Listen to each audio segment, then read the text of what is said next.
Take a look at page Perik Chaf Pasuk Yudaf.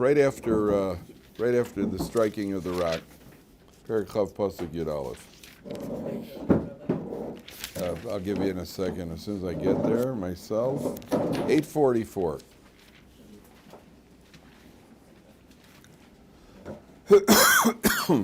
$844. There's a very subtle idea here. Last word on 844. 844. So it says like this: Vayishlach Moshe malachim mikadesh o melech Edom. Moshe sends messengers from Kadesh to the king of Edom. Edom are the descendants of who, gentlemen? Esav. Ko amar achicha Yisrael, so says your brother Israel. Ata yadata es kol hatila'a asher mitza'asnu. You know all of the travail that we've gone through.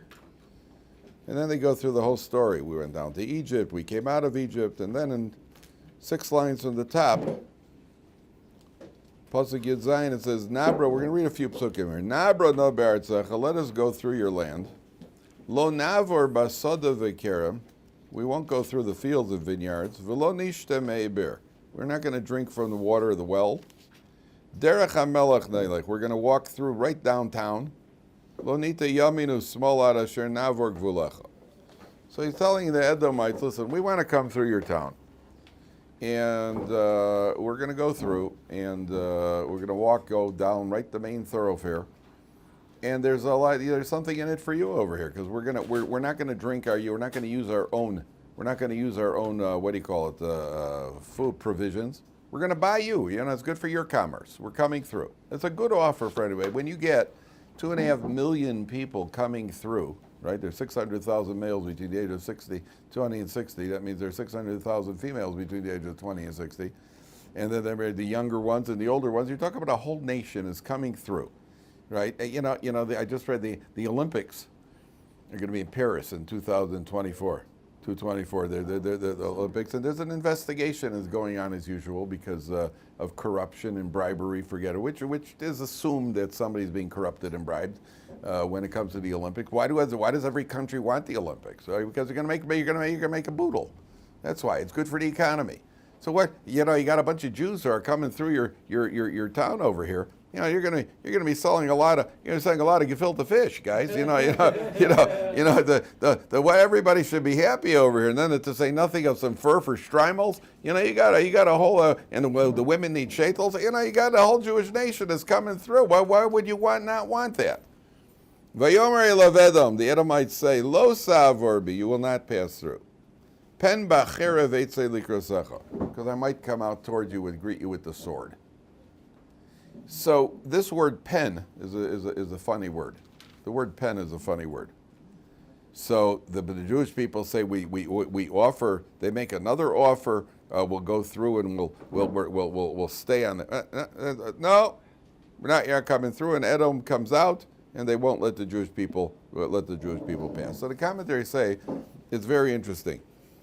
The word pen. How does the article translate it precisely? What pasuk is that? 19. How does the article translate? Which the Edom went out against it. You shall not pass away, lest I come out against you with the sword. Lest it's like saying in case, just in case I come out with your sword. So I saw the Mefarshim ask over here. What do you mean in case? What do you mean in case I come out with the sword? Either you say don't come through don't come through, otherwise I'm coming out with the sword. What do you mean, in case I come out with the sword? What does that mean? Why would you say in case in such a situation? You say, listen, if you come through, we're going to attack you. So it's in your best interest not to do. So why does he use the word pen? So one of the Mefarshim says like this, you see, we're talking about Esav. These are the sons of Esav. What was the bracha of, hi guys, what was the bracha of Yaakov to Esav, of Yitzchak to Esav? Remember what the bracha, he gave Yaakov bracha. What was the bracha that Esav, he comes in, hi guys, hi, come on, make yourself come. Give it, Moshe, hand them chumashim so they can follow. This is the hands of Esav with the voice of... We'll see, let them get settled. Well, we're on page 846.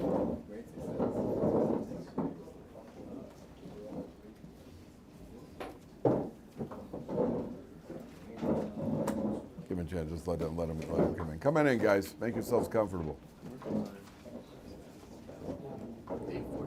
8:46.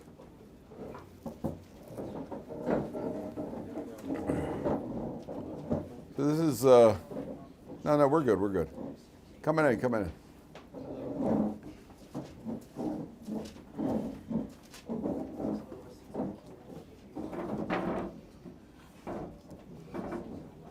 So, everybody got Chumash? Okay. So we're talking about the Jewish people the Jewish people want to pass through a place called Edom. And Edom are the descendants of Esav. And the Jewish people offer to come through the town, and they'll pay, and they'll pump up the economy. And the Edomites say, no, we don't want you. We don't want you, which is strange to turn down an offer. You know, imagine the Jews, we said the Jews are coming through, and it's good for the economy. You got 2.5 million people coming in, and they're going to be spending money. Anybody in the world would want that.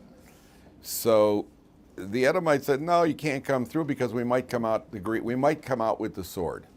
That's a strange terminology. So one way to understand is they're saying to them straight out, no, because unless you want the sword. That's one way to understand pen. If you do this, you're going to get the sword. That's one way to. But if you translate the word pen really means we might come out with the sword. So the commentaries ask over here, well, why would anybody not want them? What does that mean?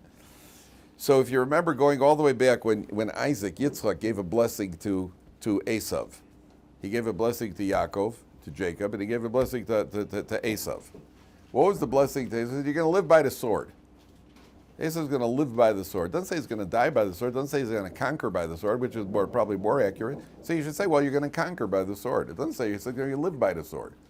So what it lives by the sword means that there's something in his nature that he goes for the sword. Right? Esav goes for the sword. I met a gang member once in Chicago. Well, what do you want? I was a part of a gang. You know, listen, everybody's got to have. I wasn't actually, but I tried to avoid that. But when you saw their sign, once in a while you'd see the signs on the graffiti. You know, what was it called? The vice. What was it called? No, who was it? The Gaylords. What do you call it? There's what do you call? What are those called? Those guys. Yeah, wasn't that somebody? Yeah. Listen, what's the background? You know, so the. So you go in the other direction. You just had a. So I met a guy who's a gang member. He had to be a Jewish guy. So I said to him, "What do you do on Saturday nights?" He goes, "Well, sometimes we go to bars and clubs. We go chase out." He says, "And once in a while we have a rumble." Right? It's like, oh, that's fun. Everything else is more boring. Yeah, getting drunk and chasing. But once in a while I remember the glint in his eye. Once in a while we have a rumble. Right? Once in a while a rumble. That means that's Esav. Esav lives by the sword. That means there's got to be a certain excitement. There's got to be a certain energy, unless there's a good fight. There's something you watch a football game. So you can watch a football game for the athleticism, or you can watch a football game because you want to see the hit, right? Ooh, that was a good hit. And then you watch a boxing match. You see his head snap back, and the sweat actually flies. Wow, ooh, we all have a bit of Esav in us. That's Esav. So what he's saying to the Jewish people is, listen, logically you're right. Logically, you're right. We really should let you come through because it's going to be good for our economy. But what can I tell you? We might come out with the sword. We're unpredictable. We're unpredictable. So, when it comes to us, we don't even pick up a hand to hit, theoretically. Jews don't hit. That's even Moshe Rabbeinu sees one guy's about to strike the other guy, says, Russia, you wicked person. Why are you hitting him? He didn't even hit him yet. Just for picking up his hand, the fist. We don't hit, we talk. We always say what I would have done if he would have said one more word. That we do. But we don't actually almost never get to the point where you actually hit. So when I was in college, I was taking a basketball course. Hard, wasn't that easy? And I was a phys ed major. So I'm taking this basketball course. So before the class started, we're shooting around. That's what we call homework. We're shooting around. We're warming up. And as we're warming up, and you pull a rebound and you go shoot, and all of a sudden I get a shove. So I'm going for a rebound and I get shoved from the back. So I turn around. There's a guy who's about maybe 5'8" in all directions, And I looked at him, and I said to, he basically looked like one of these pillars over here. And I just said to him, I said, what is that? So what is his reaction? I said, what is that? He just shoved me from the bag. He just shoved me, and I just said, what is that? And he picks up his fist and he goes, come on, I'll poke you. Like that. And I was not in the mood to be poked, and he looked like he'd be a pretty good poker player, right? So I, what's that reaction? Why are you going to hit me? Well, I just asked you why you did it. That's right. That's Esav. That's Esav. There you got. So he said, we'd love to control ourselves, but we may be out of control. 1 second. So what do the Jewish people do? Take a look at the bottom, 846. Vayisu bikadesh, 5 lines from the bottom. The Jewish people they have to leave, and they go in the other direction. So then the Jewish people, where do they go? Take a look at 848. We're going to skip ahead for a second. We're going to come back, but skip ahead to page 848. They go to a place called Hor Hahar, which is the small mountain on the big mountain. The little mountain on the big mountain, that's where Aaron HaKohen is going to die. If we have time, we're going to go back and see that. Does everybody have a chumash? Everybody who came in have a chumash? You have one of the big blue books? Maybe equip everybody. Okay, so we're on page 848. We're on page 848. Now, if you take a look at the bottom of the page, it says, Vayisu mehor hahar derech yam suf. 3 lines from the bottom. The Jewish people, they travel from this place called the little mountain on the big mountain, Lisbov es Eretz Edom, to go around the land of Edom. They have to now circle the land of Edom, and the people get frustrated. Vatiksar nefesh ha'am b'derech. The people get frustrated on the way. Now, first of all, going around the land of Edom is again the Edomite philosophy. One of the commentaries says, what does it mean to go around? To go around. So one of the commentaries says, well, this is the idea. The Torah is alluding to the idea of the famous cycle of you go to work in order to make enough money to eat, so that you have enough energy to then go to sleep, get up the next morning and go to work so you can make money so that you could eat and sleep, right? That sort of thing. There's the famous cycle that people go through. And what happens is people often think, everybody has a moment where they think, well, what am I doing this for? What is the purpose of all this? Then a person starts doing it. And sometimes a person says, well, obviously if I have enough money, then I'll be able to go to school, or if I graduate school, then I'll be able to get married and I'll have kids. And at some point, the thought process ends because I don't really know, and then what? And then what? Well, I'll get married and I'll have kids and we'll educate them, and then they'll become teenagers, and then I'll bail them out when they get arrested. That's basically the way the pattern works. And so at some point it ends. At some point the cycle ends. Why? Because a person doesn't have a defined goal.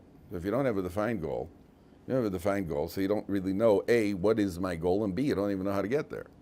You don't even know you don't even know how to get to the goal. You don't even know where is my goal.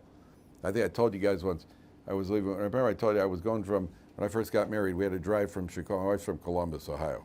Anybody from Columbus? I didn't think so. Yeah, my wife's from Columbus. my wife's from Columbus, not my fault, that's where she's from. But I'm from Chicago. Anybody from Chicago? I know that. Right? But you're a White Sox fan, so you don't count. Right? So there's only one person in the room from Chicago. Okay, so the 2 people instead of 3. So we had to drive from Chicago. We had to drive from Chicago to Columbus. So I told we left Chicago at about 10:30 at night, and when we left, remember I told you this? We left Chicago about 10:30 at night, and my father, Olav Shalom, he gave me, and so when you leave Chicago, there's like one of these like 12-lane highways leaving, and to get out onto I-70, so you see, you got to get, it's one of these, you got to get into the 3rd lane from the right, and then the 5th lane from the left, jump over 5th lane from the left to catch it on it. So my father explained to me for about 10 minutes how to do this, and after 10 minutes he said, you got it? And I said, yeah, and we both knew I didn't. And so my wife and I get in the car, it's 10:30 at night, and we get into the car, I was driving a Camaro, it's a good car, and driving a Camaro, we get into the car, we start driving, 10:30 at night. And I get to that thing, and I got on the 3rd one from the left lane, and I had that sinking feeling, I'm not sure I did this right. We just decided to keep on driving. After about an hour and a half, we see a sign that says Detroit 235 miles. Oof. That's bad, because Chicago is here, Columbus is here, Detroit is here. So I pull into a truck stop. It's midnight. I pull into a truck stop, and there was a lady behind the counter. So I said to this lady, hi, excuse me, can you tell me how to get to Columbus? She goes, well, wait a second. Roy, she goes, Roy, one of the truck drivers. Roy comes out as a trucker. He looks like he stepped right off the cover of Truckers Magazine. He's got the mutton chop sideburns. He's got a beer in one hand, a cheeseburger in the other hand, a Marlboro in his mouth. And Roy comes over, with the belly. And Roy comes over and says, Roy, can you tell this guy how to get to Columbus? So Roy looks at me and goes, well, where are you coming from? So I said, Chicago. So he looks at me and goes, Chicago. Boy, are you messed up, right? And then he called all the other truckers. He's like, hey, this guy's coming from Chicago. We want to go to Columbus. I wasn't amused. So I learned a very important lesson from my friend Roy from many years ago, which is that you got to know where you're going, and you got to know how to get there. So if a person's going around the mountain of Edom, we're just going around in circles. Well, what am I doing it for? The person has to have a defined goal.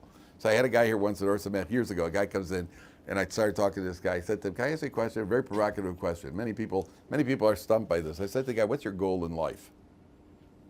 So the guy says to me, his goal in life is that he's a member of the Ohio State University marching band.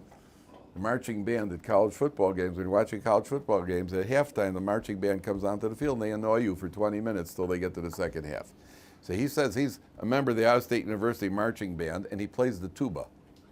And at the biggest game of the year when Ohio State plays Michigan, so the marching band, it's a big rivalry, Ohio State and Michigan, big rivalry. The biggest game of the year, Ohio State plays Michigan. The marching band comes out and they spell out in human formation the words Ohio State.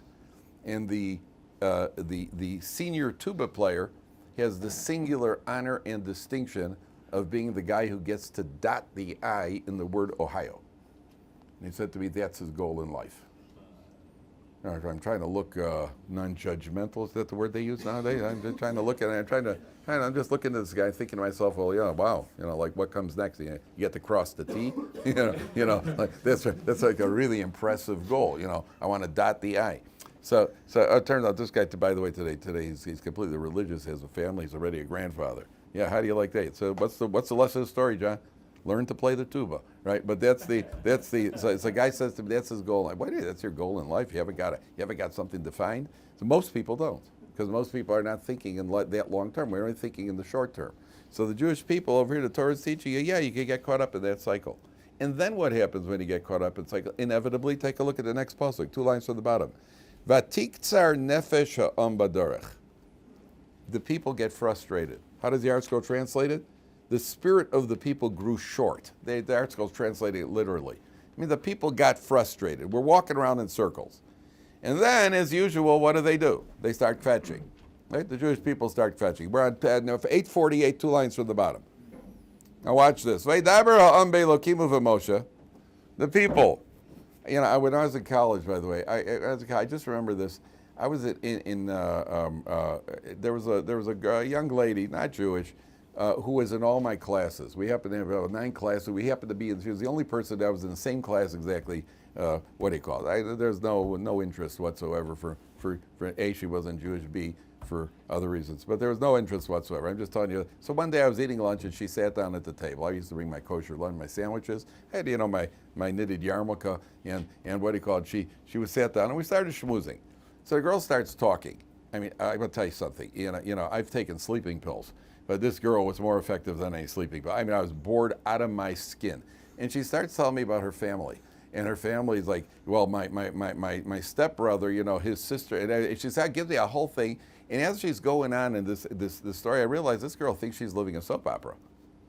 She actually thinks that she is a player in a soap opera. And then I realize why, because that's what she watches. She watches soap operas. That's where she gets her life philosophy from, is from soap operas. So she thinks life is a soap opera.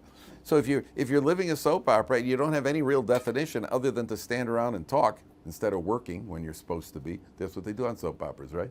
My father used to watch my mother watching the soap operas. And my father would just stop by and he'd say, hey, don't these people ever work? Right? That's why, the doctor's talking to the nurse, and anyway, people are dying in the hospital. The doctor's schmoozing with the nurse about her boyfriend or something. Well, what happened to the patients over here? So if you're living a soap opera, you have no goals. You haven't gotten anywhere. You never defined what you're supposed to do. And what inevitably happens? Making the people get frustrated in life. Because you start at one point, you say to yourself, well, what am I doing this for? What am I doing? Why am I chasing myself around in circles? So the Jewish people, they start kvetching. Now look what happens. Why'd you bring us up to die in the desert? The people start kvetching and they start complaining about the manna, the lechem hakloka, the light bread. Nowadays they have regular bread, they have light bread, right? Less calories. The man had fewer calories than anything else. And the lechem haklokel, right? This light bread, the manna. The manna's been falling, you didn't have to work for it. It would fall, it could taste like anything you want. And now they start kvetching about that. Why did you bring us out? Because they see that they're now walking around in circles. They're in the desert, it's going to be 40 years, now they're kvetching. Hold on, question. They're going to walk around in circles. So the people start kvetching about the bread. What do you have to do in order to put life in the proper perspective? You got a problem, you're complaining, you're not happy with the current situation. So what does HaKadosh Baruch Hu do? Top of page 850. Aryeh, maybe you could do the cold thing. Okay. Yeah, as cold as it could be. Is it as cold as it could be? Yeah, make it, yeah. Thanks. Vayishalach Hashem ba'am es hanechoshim hasrofim. Hashem sends venomous snakes. Vayinashchu es ha'am, they bite the people. Vayomas omrov meYisrael, and many people die. So that's always a way to keep things in the proper perspective. Is when people are kvetching about it, you're not happy. Here, have some snakes, right? And when you have some serpents come, some venomous serpents, and all of a sudden things weren't so bad in the old days, were they? Let's go back to the way they were. So that's why. So it comes, but obviously we know that Hashem punishes mida keneged mida, quid pro quo. You get what you deserve. Why do they deserve snakes? Why is it specifically venomous snakes? The answer is there are several approaches here, but one of the answers is that the snakes, they were complaining about the mun. And we know that the mun, when they ate the mun, they didn't have to relieve themselves. The mun was a food that was a spiritual food. It was physical, but spiritual. It was absorbed into all their body. They never had to relieve themselves. They were complaining about something that gets absorbed in the system. So what does HaKadosh Baruch Hu do? He sends them serpents who bite them, and venom is something that takes over the entire system. That means you always get what you deserve. Number one. Number two, why snakes? There could have been another punishment. Who was the first person in history who spoke against God? Snake. Well, the first thing in history, right? No, the snake, the serpent. The serpent said that God doesn't want you to be like him. He told Chava, he tried duping her by saying God's intimidated by you, therefore he's limiting you. So he spoke, the first snake in history, he was a parcel tongue. The first snake in history spoke against God. So the Jewish people just spoke against God. Oh, you want to speak against God? So have some serpents, right? So the snakes come and attack the Jew. But now, do you ever wonder, by the way, why you ever see a pass of pharmacy? What's the symbol on the outside of a pharmacy? The snake with the staff. A snake with, right? Didn't you ever wonder about that? That's a strange thing to put by medicine. Wow, hey, let's go get cured. Oh, there's a snake out there. Hey, a cobra, my favorite. Why is there a snake outside of, what do you call it? I would put a snake outside a casino. I wouldn't put a snake outside by a pharmacy. Put some Tylenol out there or something. Why is there a sign of, you ever wonder about that? What's the barbershop got? The barbershop's got the, what do you call it? It's got the, yeah, I think they used to give candy to kids, like they give the kid what do you call it? A peppermint candy for the kids who would cry when they get what do you call it? So they put the thing out there, I think. But there, by a pharmacy, they have the what do you call it? Even Hatzalah. They ever see the Hatzalah symbol? The Hatzalah symbol's got a snake on it. What's with the snake in the medicine? Well, what's going on here? So look at what happens here. The people come to Moshe Rabbeinu and say, please get rid of this thing.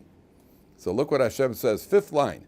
Vayomer Hashem el Moshe, aseh lecha saraf, make a serpent, v'simoso al nes. Now, how do you translate the word nes, gentlemen? Sometimes. A nes could also be a pole, a very high pole. What is the article translated? A pole. A nes is a pole, but there's a connection between the words.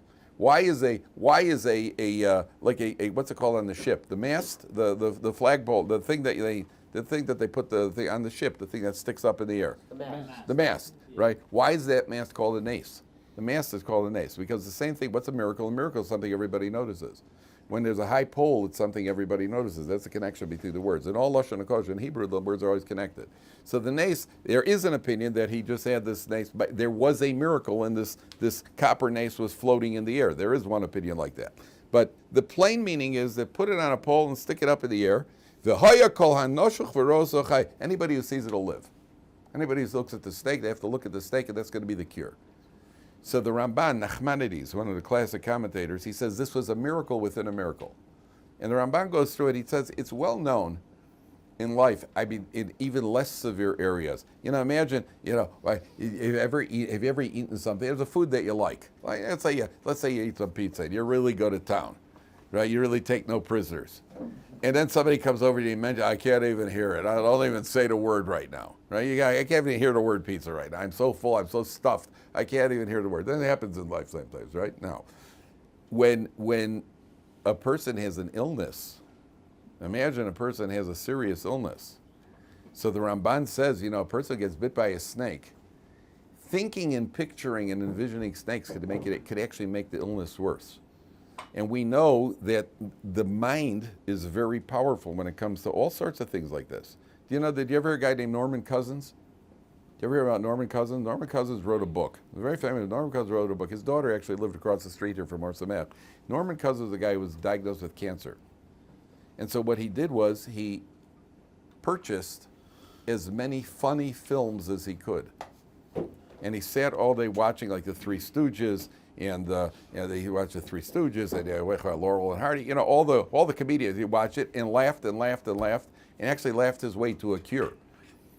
He actually got cured, where again we have no way of knowing. Maybe it had been that, it may have been the chemo. So we don't know what it was that cured him. But he wrote an entire book claiming that it was laughing. Apparently he didn't take medication, claiming that the mental state. And that they found that in the hospital where they give people pain relievers, that they do better in the recovery from whatever the disease is because they're not in pain. When a person's in pain, he's not mentally capable of fighting off. When you're in pain, it's difficult to fight off the disease. So a person knows that sometimes a mental reminder could cause something to deteriorate. Let's say, have you ever been in a relationship where a relationship deteriorated? It could be with your uncle, or it could be with somebody, and every time somebody mentions him, it just ruins your day, right? They're family members, so every time somebody mentions them, or it could be a former relationship with a girl or something else, and every time somebody mentions it mentions, or somebody who ripped you off once in business, and every time somebody mentions his name, it just depresses you. Right? The mind is very powerful and it has a physical effect. A lot of times people end up in bed. Their physical suffers because of the mental.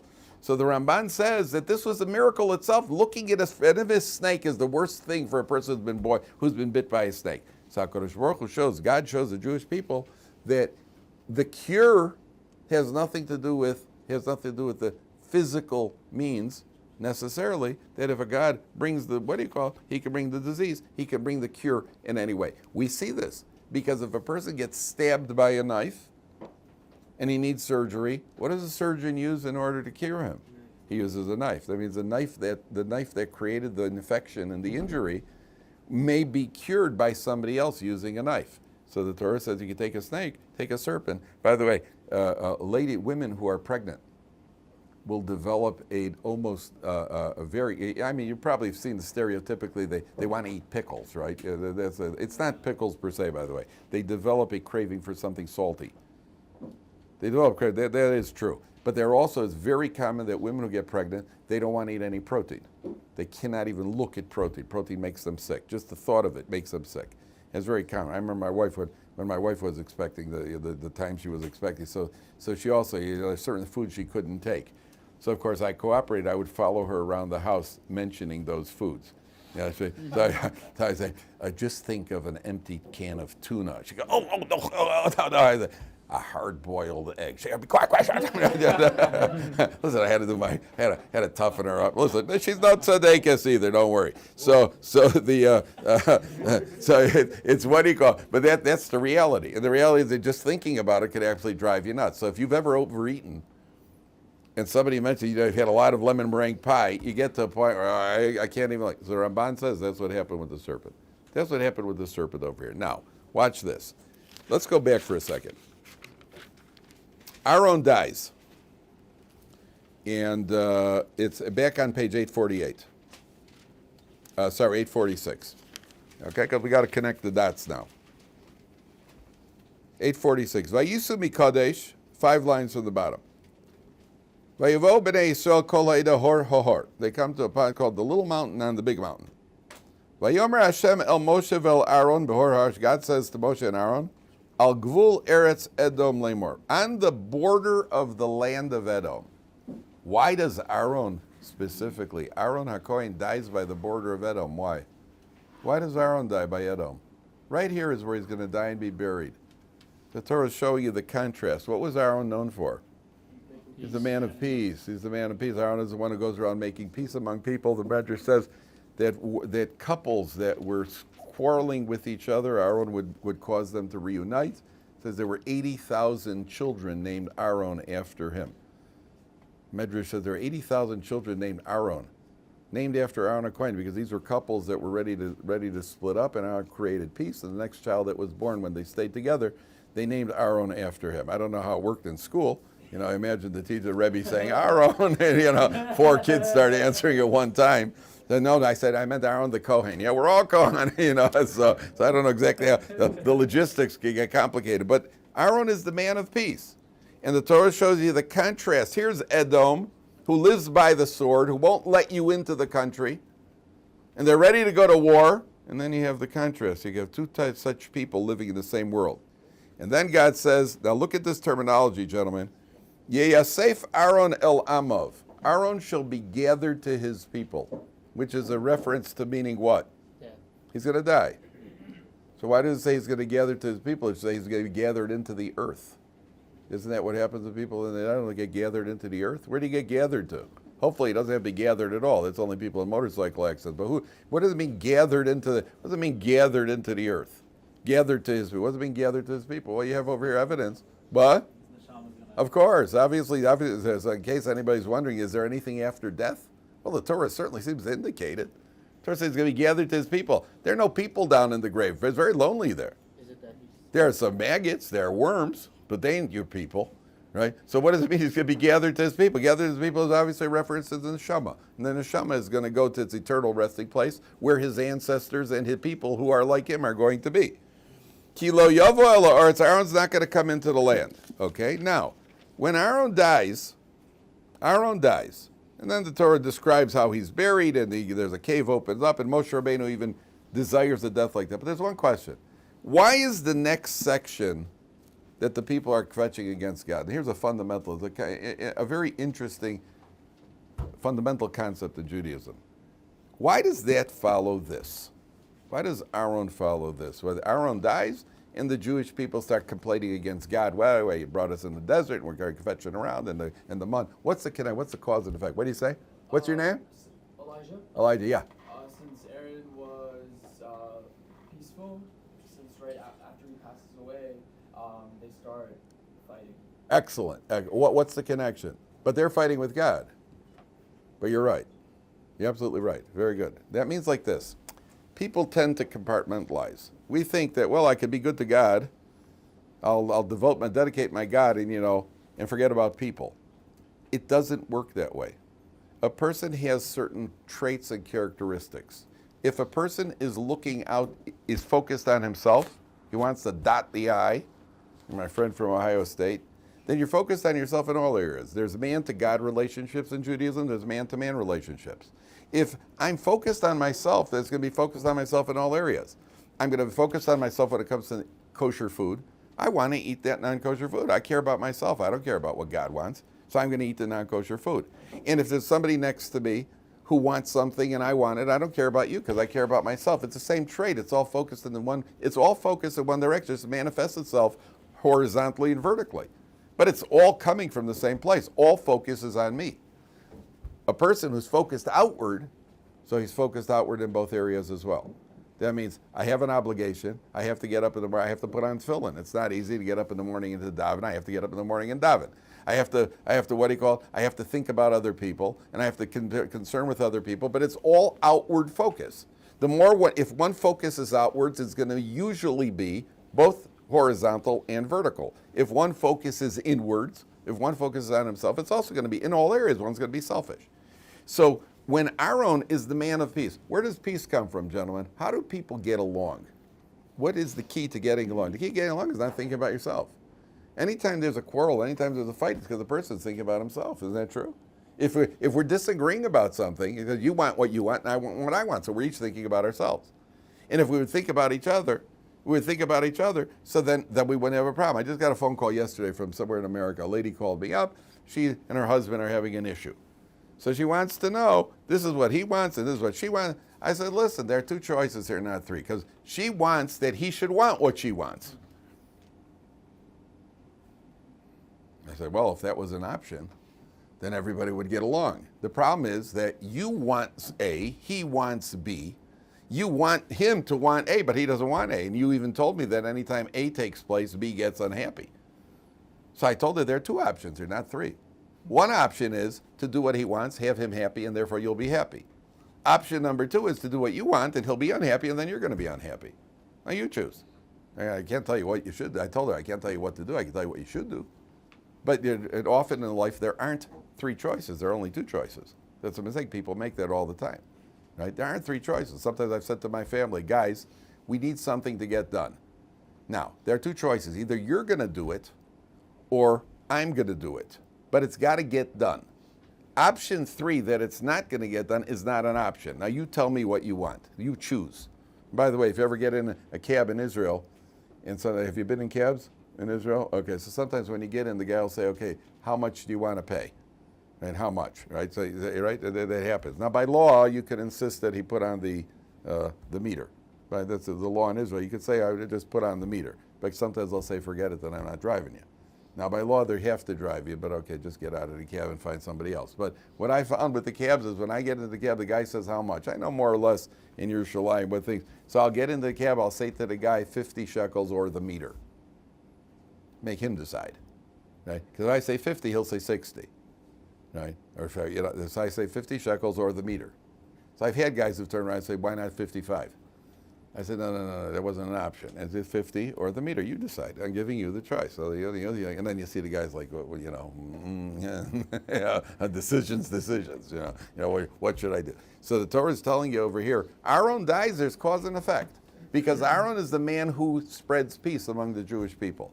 And when he is the influence on it, when that influence is gone, the Torah is teaching us a lesson. When that energy of concern outwards for other people, when that's gone, that's when, exactly as Elijah says, that's when the fighting starts. And it doesn't matter if you fight with other people, doesn't matter if you fight with God, doesn't matter if you fight with the rabbi in shul, doesn't matter if you fight with the guy who's taking your parking space. If you're concerned about yourself, there's going to be contention. If a person's concerned focused outwards, then there's going to be less. Okay. All right, we don't have time to get to the next section, so we'll call it a day. It's a day. All right, see you on what he called. Okay.